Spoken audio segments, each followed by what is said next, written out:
back to 24/7 Cents.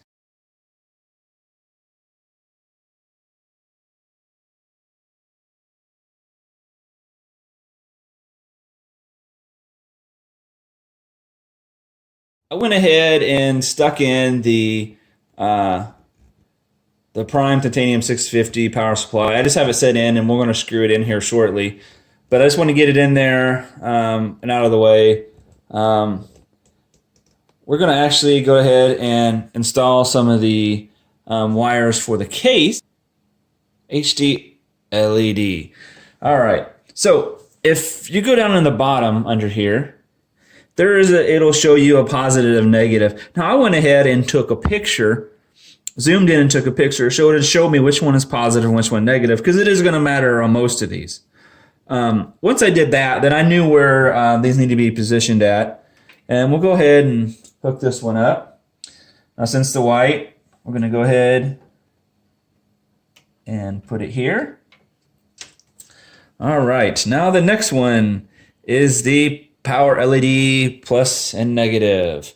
All right, now those are actually going to go right above. And again, the white is a positive. So we're going to go ahead and plug these in. Oops, okay. All right, now those are in place. Now we have the reset switch right there. All right. Now, this is both of the black wires. Now, on these next two, it shouldn't matter which way they go, especially the reset switch. So I'm just going to go ahead and put it on there. Now, if you notice, just put it right next to your HED LED, because there is one pin left, and you want to leave that one open. All right. Now, on the power switch, I'm going to go ahead and do it with the lettering up. Now, on this particular one, it shouldn't matter, but in case it does and it doesn't power up, it's just a real quick switch around and you'll be good to go. More for looks, I'd rather have the lettering, facing up. Trying to do a cleanest build and make it look as good as possible. And okay. So now we have right here is the USB 2.0 plug-in. Now right down here, let's see. Oops, let's move it over a little bit. All right. Right down here, that's where we're going to hook it up. All right, now that is in place. Now right here, just want to give note, this is a USB 3.0 connector. And I went ahead and popped it in, and I pulled it out once, and it was actually very, very difficult to get out. And I really didn't want to pull it out again. It snaps into place, and it can really it can move everything. Feels like, the motherboard is flexing if you try to get it off. It's really difficult to get off. So we're going to go over here to the HD audio. Now I ran this behind, and there is a gap right down there. A nice little spot right there on the case that works out quite. Now, all these wires here, which really, I do not like this. I do not like these wires exposed with those colors. And as I said in the first video, that I'm have cable mods coming in. And once those come in, I'm going to actually address these problems here, and I'm going to fix these to where it's all black. I really don't want this distracting. I actually want a clean build. So now we're going to go up. Right there. Now, if you notice, right here, there are two spots, one for 140 millimeter and one for 120 millimeter. Now this can adjust up and down if you need it to.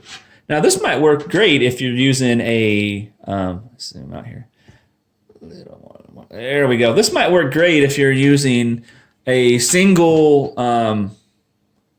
self-contained cooler for the radiator, but I'm going to go ahead and I removed the 140 millimeter fan when I put in the motherboard.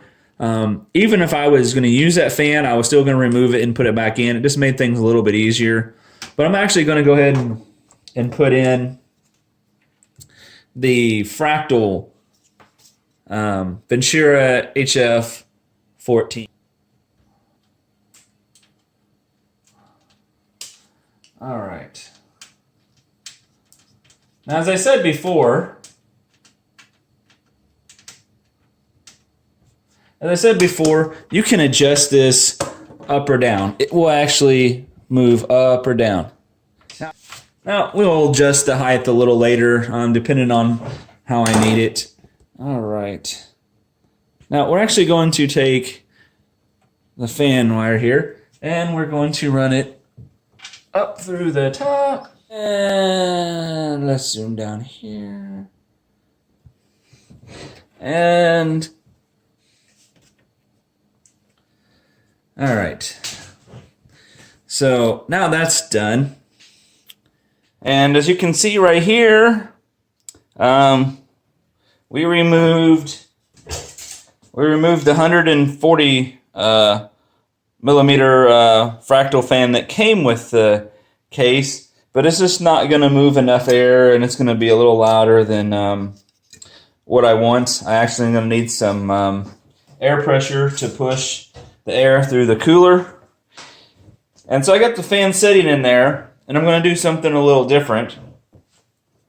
I'm actually going to attach the radiator directly to the fan instead of attaching the radiator to these hooks and then attaching the fan. Now, if you notice, there are some slots for 120 millimeter and 140 millimeter. Okay.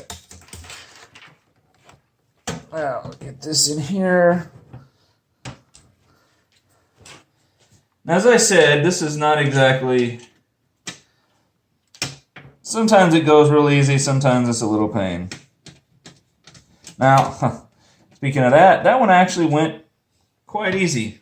Now, they have a 140 millimeter fan of this Cooler Master Solinco, but I probably would have gotten those if I had realized how the case actually matched up, that I was able to use the... And then I could have used the cooler, and I could have screwed the cooler directly to the case, and then used 140 millimeter fans. But I got these, and how it goes. Now these are the Cooler Master Solinco fans, and they move about 4.8 in static air pressure, which is quite a lot. Now I believe the 140 millimeter fan of this puts out 5.2, which is a little bit more than this. We'll see how these go. If it doesn't do quite as well as I want, then I will go back and I will get the 140 millimeter fans. But these right here are close to $20 a piece, so I figure I'll give these a shot before I decide to switch up. Now, I could use these on another build. But we'll see how these go, and of course I'll get some updates and check temperatures once it's all up and running. This is a much tighter sealed case, so you're going to be concerned about temperatures. So trying to do a quiet build and temperatures, that's something you need to watch out for. Make sure that your CPU and your GPU don't get too hot as you're playing more intensive games. Okay, so I went ahead and ran the power supply cable through the little slot to the back side, and we're up here, right up here. There are three different choices. One is for the pump, one is an additional fan, and one is for the CPU. What we're going to plug the two fans into this, and then once we get the once we get this mounted onto the processor, then we'll plug in the power for the radiator into this third slot here. But the first two, I want to be able to control those because they're going to be running at 2400 RPMs, and they may be a tad louder than what I want. So if I need to back it down a little bit, I'll be able to do that. I'm not going to get into too much of completely tidying up the wiring, because once the cable mod comes in, I'm going to have to undo it anyways and run all the cable mod wires. And so I see no point until those come in for me to do that. But I do want to get this up and running, so here we go.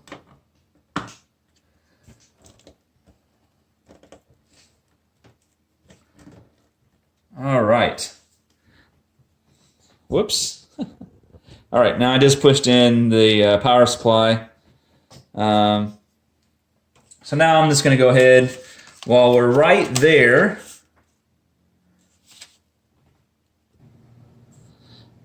okay, we're going to go ahead and put in the memory real quick.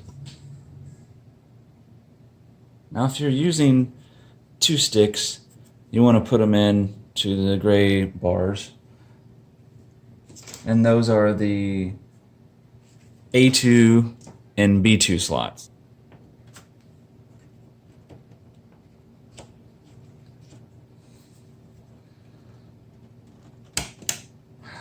Okay. We're actually going to take the first one back out. I did not like how that one popped into place. I'll pop it back in.